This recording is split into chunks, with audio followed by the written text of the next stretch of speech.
Hello friends, आप सबका इस सोशल मीडिया प्लेटफॉर्म पर स्वागत है।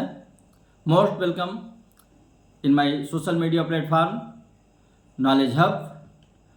आज हम लोग संवैधानिक विकास के अंतर्गत देखेंगे भारतीय स्वाधीनता अधिनियम या भारतीय स्वतंत्रता अधिनियम 1947। इस चैप्टर को समझने के लिए हम लोगों को एक बार फिर से माउंटबेटन योजना पर दृष्टिपात करना पड़ेगा, उसको समझना पड़ेगा और तब जाकर के जो एक कॉन्सेप्ट है वो क्लियर हो पाएगा। क्योंकि अगर देखा जाए तो जो माउंटबेटन योजना थी उसका ही जो व्यवहारिक रूप में जो एक ढंग से कहिए कि पर्दे पर जो आ रहा है, माउंटबेटन योजना जब कार्य रूप में परिणित हो रही है तो वही भारतीय स्वाधीनता अधिनियम 1947 के रूप में सामने आ रही है। अब देखिए होता क्या है, ये स्थिति कैसे कैसे हमारे सामने आ रही है कि हमारा देश एकदम आज़ादी के निकट पहुंच गया है, आज़ादी के कागार पर पहुंच गया है, उसको शीघ्र ही आज़ादी मिलने वाली है। केवल अब तिथि तय होनी है, क्योंकि 20 फरवरी 1947 को क्लेमेंट एटली ने ब्रिटिश संसद में कह दिया था कि ब्रिटिश क्राउन की इच्छा है कि जून 1948 तक भारत के लोगों को आज़ादी दे दी जाए। तो जून 48 तो बहुत पहले यहाँ पर संविधान सभा का गठन होने, अंतरिम सरकार के गठन के बाद से ही यहाँ की जो स्थिति थी बिगड़ गई। सांप्रदायिक माहौल यहाँ का खराब हो गया और जो सांप्रदायिक माहौल खराब हुआ उसके लिए भारतीय दोषी नहीं थे। इस परिस्थिति के लिए अंग्रेज सरकार, अंग्रेजी व्यवस्था ही जिम्मेदार थी, जो कि 1857 की क्रांति के बाद से लगातार मुस्लिमों को अपने फेवर में करने के लिए, यहाँ के राष्ट्रीय आंदोलन को विभाजित करने के लिए उनको प्रश्रय दे रही थी, उनका फेवर कर रही थी। और ये क्या हुआ, एक बहुत बड़ी समस्या के रूप में 1940 के आसपास आकर के प्रस्तुत हो गया, जब उन्होंने कहा कि हमें पाकिस्तान चाहिए और कौन कौन से उसमें प्रदेश होंगे, कौन कौन से सीमावर्ती क्षेत्र होंगे। एकदम जिद पर ये लोग आ गए, चाहे वो इकबाल साहब रहे हों, चाहे मोहम्मद अली जिन्ना रहे हों, चाहे लियाकत, सारे के सारे उनके नेता, पूरी की पूरी मुस्लिम लीग। अब होता क्या है, 24 मार्च 1947 को नियुक्ति होती है लॉर्ड माउंटबेटन की, जिन्हें विशेष अधिकार के साथ यहाँ भेजा जाता है कि जो कैबिनेट मिशन की रिपोर्ट है उसके दायरे में रह करके आप क्या करिए, भारतीयों के साथ सद्भावपूर्ण माहौल बनाते हुए उनको आज़ादी कैसे प्रदान की जाए और उनकी संविधान सभा सही ढंग से कैसे काम करे और जो वहाँ की सांप्रदायिक समस्या है उसका समाधान कैसे निकले। क्या एक राष्ट्र के रूप में वो लोग साथ रह सकते हैं या एक से अधिक राष्ट्र की जरूरत वहाँ पर पड़ेगी, ये सारा कुछ तय हो चुका था तब यहाँ पर आए। और 24 मार्च को आते ही उन्होंने तुरंत क्या किया, 24 मार्च के बाद से ही पूरे अप्रैल तक लगातार उन्होंने कांग्रेस, मुस्लिम लीग, सिख नेता, अन्य जितने भी समुदाय थे सभी के प्रतिनिधियों से वो लगातार मुलाकात करते रहे, वार्तालाप करते रहे। प्रारंभ में सरदार वल्लभ भाई पटेल और नेहरू जी से मुलाकात होती है और कुछ ही मुलाकातों में वो कट्टर विभाजन विरोधी दोनों नेताओं को अपने फेवर में कर लेते हैं। गांधी जी से उनकी मुलाकात 31 मार्च 1924 को होती है। गांधी जी को अब पूर्ण विश्वास हो गया कि अब विभाजन होगा ही होगा और फिर भी वो कहते हैं कि अगर विभाजन होगा तो मेरी लाश से लोगों को गुजरना पड़ेगा। ये तो सारी चीज़ें चल रही हैं। जिन्ना भी मिलते हैं तो माउंटबेटन को भी समझ में आ गया कि जिन्ना पाकिस्तान से कम पर कोई समझौता करने के लिए तैयार नहीं है।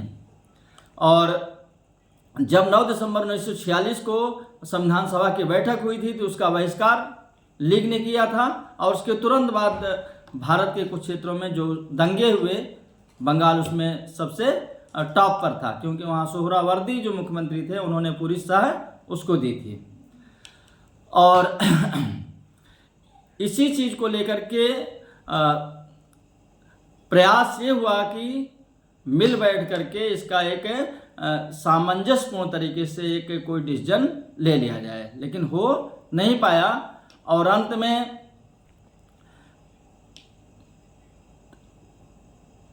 3 जून 1947 को क्या हुआ, लॉर्ड माउंटबेटन, मोहम्मद अली जिन्ना,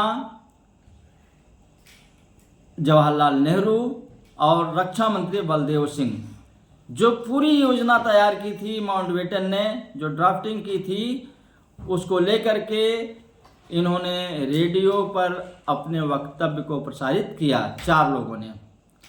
और उसके बाद तुरंत उन्होंने इसका पूरा जो प्रारूप था उसको उन्होंने लंदन भेज दिया।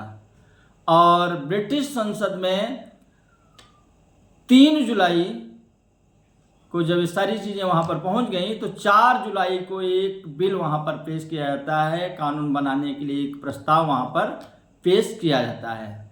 और 15 दिनों की जद्दोजहद के बाद 18 जुलाई को क्या होता है, जो माउंटबेटन योजना थी, जो माउंटबेटन प्लान था, जो जो चीज़ें उसमें ऐड की गई थी, उसको लेकर के सारा कुछ वहाँ पर जब बहस आदि होने के बाद 18 जुलाई को वहाँ के सम्राट के हस्ताक्षर, उनके साइन हो गए और उसने एक अधिनियम का रूप धारण कर लिया, एक कानून का रूप धारण कर लिया। और इससे ही हम भारतीय राजनीति के इतिहास में भारतीय स्वाधीनता अधिनियम 1947 के रूप में जानते हैं।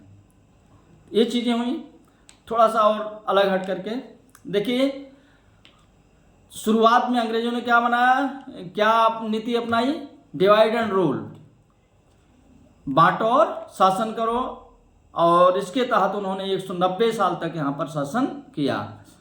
और उन्हीं का बोया हुआ बीज जो सांप्रदायिकता का था, धीरे धीरे उनके कंट्रोल से बाहर हो गया। और इस चीज़ को वो समझ गए, इंटरनेशनल प्रेशर भी उनके ऊपर था।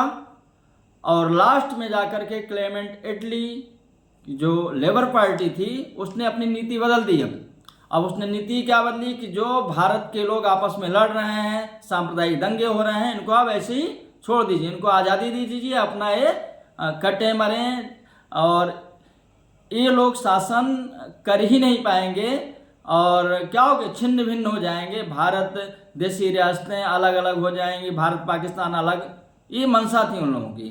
तो अंतिम जो इनकी नीति बनी कि इनको लड़ते झगड़ते छोड़ दो, डिवाइड एंड क्विट, बांटो और छोड़ दो। इस नीति का पालन क्लेमेंट एटली ने किया, उनकी सरकार ने किया। और पूरा प्रयास था कि इनको लड़ते झगड़ते छोड़ दीजिए, जितनी देशी रियासतें हैं क्या होंगी, सब स्वतंत्र हो जाएंगी, क्योंकि 1947 के स्वतंत्रता नियम में भी है, भारत पाकिस्तान पहले ही बन रहा था। अब आइए हम देखते हैं कि क्या क्या प्रावधान इसमें किया गया 1947 के स्वाधीनता। एक एक पॉइंट को हम डिफाइन करते हुए चलेंगे, एक्सप्लेन करते हुए चलेंगे।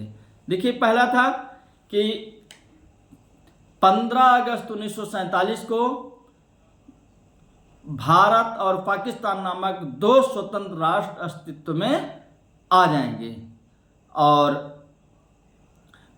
इन पर ब्रिटिश क्राउन का किसी भी प्रकार का नियंत्रण नहीं होगा। मतलब आदेश निर्देश ये सब अब ब्रिटेन से कोई लेना देना नहीं होगा।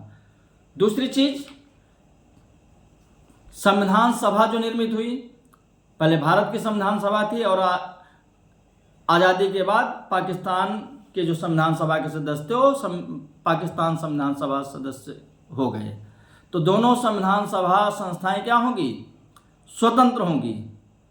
और तीसरी चीज़ क्या होगी कि जो दोनों संविधान सभाएं हैं, जब तक उनका संविधान तैयार नहीं हो जाता है तब तक वो विधानमंडल के रूप में कार्य करेंगी और विधि निर्माण का कार्य भी वो करेंगी। और क्या था कि भारत और पाकिस्तान जो स्वतंत्र राष्ट्र अस्तित्व में आ रहे हैं, औपनिवेशिक राज्य द्वारा आ रहे हैं, जहां संविधान का निर्माण का कार्य अभी चल रहा है, वहाँ पर एक एक गवर्नर जनरल और जो कार्यकारिणी परिषद है वहाँ पर एक एक प्रधानमंत्री पद अस्तित्व में आएंगे। देखिए, भारत में जो 2 सितंबर को अंतरिम सरकार बनी, 26 अक्टूबर को उसमें मुस्लिम लीग भी शामिल हुई, 15 अगस्त को उसका पुनर्गठन हुआ, मैं पहले बता चुका हूँ। तो ऐसे पाकिस्तान में भी आज़ादी के बाद सरकार गठित हुई, मोहम्मद अली जिन्ना वहाँ के गवर्नर जनरल बनाए गए, और जो यहाँ के पहले वित्त मंत्री लियाकत अली थे वो देश के प्रधानमंत्री बने। और भारत में हमको आपको पता है कभी यहाँ लॉर्ड माउंटबेटन जो वायसराय बन करके आए थे, अब क्या हो गए, वो गवर्नर जनरल के रूप में आ गए, वो गवर्नर जनरल के पद पर आ गए और प्रधानमंत्री के रूप में पंडित जवाहरलाल नेहरू यहाँ पर कार्य कर रहे हैं। और अगली चीज ये थी कि जो जब तक संविधान का निर्माण कार्य पूर्ण नहीं हो जाता है तब तक क्या होगा, दोनों राष्ट्रों का, दोनों उपनिवेशों का जो शासन होगा 1935 के शासन अधिनियम के तहत होगा, लेकिन एकदम कॉपी नहीं करना है, वहाँ पर भी कुछ चेंजिंग की गई है। भारत सचिव का पद समाप्त किया गया और जो गवर्नर जनरल और गवर्नर से रिलेटेड उसमें तथ्य थे उनको भी निकाल दिया गया है। और अगली चीज आती है कि जब तक संविधान निर्माण नहीं हो जाता है तब तक क्या होगा, जितनी भी राज्य विधानसभाएं हैं जिनका चुनाव कब हुआ था, 1935 के शासन के अधिनियम के तहत नवंबर दिसंबर 1945 में हुआ था, वो काम करती रहेंगी। और भारत और पाकिस्तान पर क्राउन का किसी भी प्रकार का नियंत्रण नहीं होगा, ये पूरी तरह से संपूर्ण प्रभुत्व संपन्न संस्थाएं होंगी। ये चीज आ रही है पूरी की पूरी कि जो 18 जुलाई को वहाँ पर प्रस्ताव एक अधिनियम का रूप ले रहा है, इतनी चीज़ें ऐड हो रही हैं। एक और पॉइंट कभी कभी आता है, क्वेश्चन आता नहीं है लेकिन कभी कभी लोग दिमागी खुरापात करते हैं कि भारत 15 अगस्त को ही क्यों आज़ाद, कहते हैं कि जब 26 जनवरी को ही क्यों भारत का संविधान लागू हुआ, उसका हमारे पास तथ्य मौजूद होता है, एथेंटिक फैक्ट हमारे पास होता है।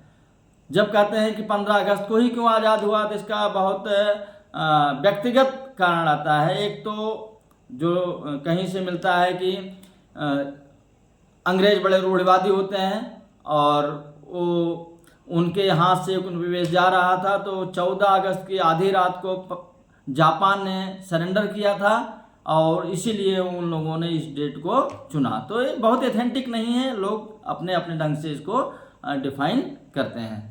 तो बस स्वतंत्रता अधिनियम में लगभग इतनी चीज़ें समझ में आ रही हैं और आप भी प्रयास करिए कि और चीज़ें मिल पाएँ। Thank you.